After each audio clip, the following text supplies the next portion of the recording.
Welcome to the Anxiety Attic, where I make self-help videos for anxiety disorders. One of my viewers asked whether what you eat has an impact on recovery, as some therapists say. When I did my training as a counsellor, nutrition just wasn't mentioned. And I'm always a little sceptical of therapists pushing diets or supplements, as they may have a sponsor encouraging them to be a bit more optimistic about the product than the evidence really warrants. However, I am open to any ideas that help people recover from their anxiety. So, as usual, I did some research to see if there's any clinical evidence showing that diet can actually help anxiety. One of the most interesting documents I found was this scoping review, which brought together over 1,500 different articles about nutrition and anxiety, all of which were considered to demonstrate sufficient quality evidence to be included. One of the reasons this review was undertaken was that although psychotherapy and medication are beneficial for many, some people cannot access either, and some find that neither has helped them. So exploring a diet-based solution seemed worthwhile to the researchers. The review reveals some fascinating data about anxiety and nutrition. Observational studies showed an association between lower anxiety symptom severity or disorder prevalence and healthy diet patterns, while an unhealthy diet was associated with more severe anxiety symptoms and high occurrence of anxiety disorders. One of the problems with this is what constitutes a healthy or unhealthy diet. The review does give some indicators. A diet high in simple or refined carbohydrates or sugar was clearly associated with levels of high anxiety. And if you think switching from sugar to sweeteners is the solution, you would be wrong, because 9 out of 12 studies on artificial sweeteners reported an increase in anxiety symptoms. Protein also seemed to be important, with 8 out of 12 studies looking at the impact of insufficient protein in the diet, finding anxiety symptoms got worse. This may be because a lot of high protein foods contain tryptophan, which the body converts to serotonin. And there is a link between low serotonin and anxiety.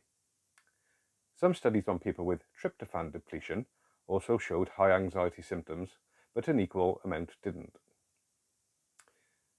2 studies using tryptophan supplements on people with anxiety disorders showed reduced anxiety. However, a word of warning: if you're already taking anxiety medication, then you should not take tryptophan supplements, as this can lead to too much serotonin, which can make you quite ill. So sufficient protein in the diet seems to be important.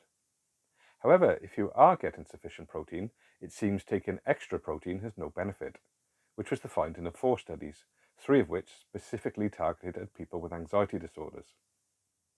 High-fat diets also seem to make anxiety worse, but that doesn't mean that all fats are bad. Trans fats, which are often in fast food, were associated with higher anxiety, while diets high in omega-3 fatty acids were associated with lower anxiety. It's no surprise that caffeine appears in this review, but the interesting thing is that it is reported to be both anxiety-inducing and anxiety-reducing. This may be down to how caffeine is consumed.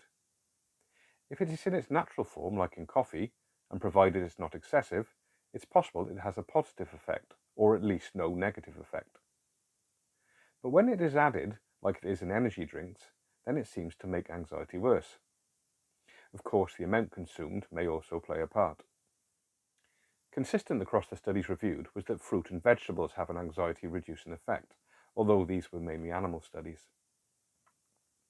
Some studies suggested that foods that promote a healthy microbiome may help anxiety.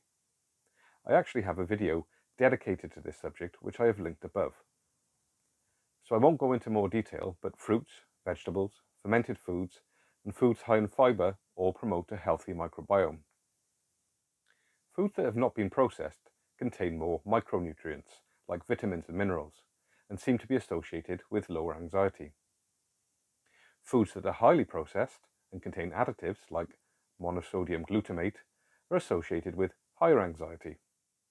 So in summary, to have the best chance of recovering from anxiety, eat a diet that has sufficient protein, plenty of fruit, vegetables and fibre, is high in omega-3 fatty acids, is varied and contains some fermented foods. Avoid processed foods, trans fats and high sugar content. Put simply, eat foods that nature made, not foods that man has messed around with. But for most people, diet alone will not be enough.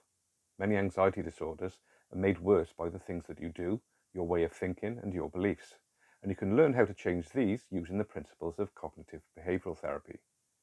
And you'll find many CBT videos in my playlists, like this one here for generalized anxiety disorder, and this one here for health anxiety.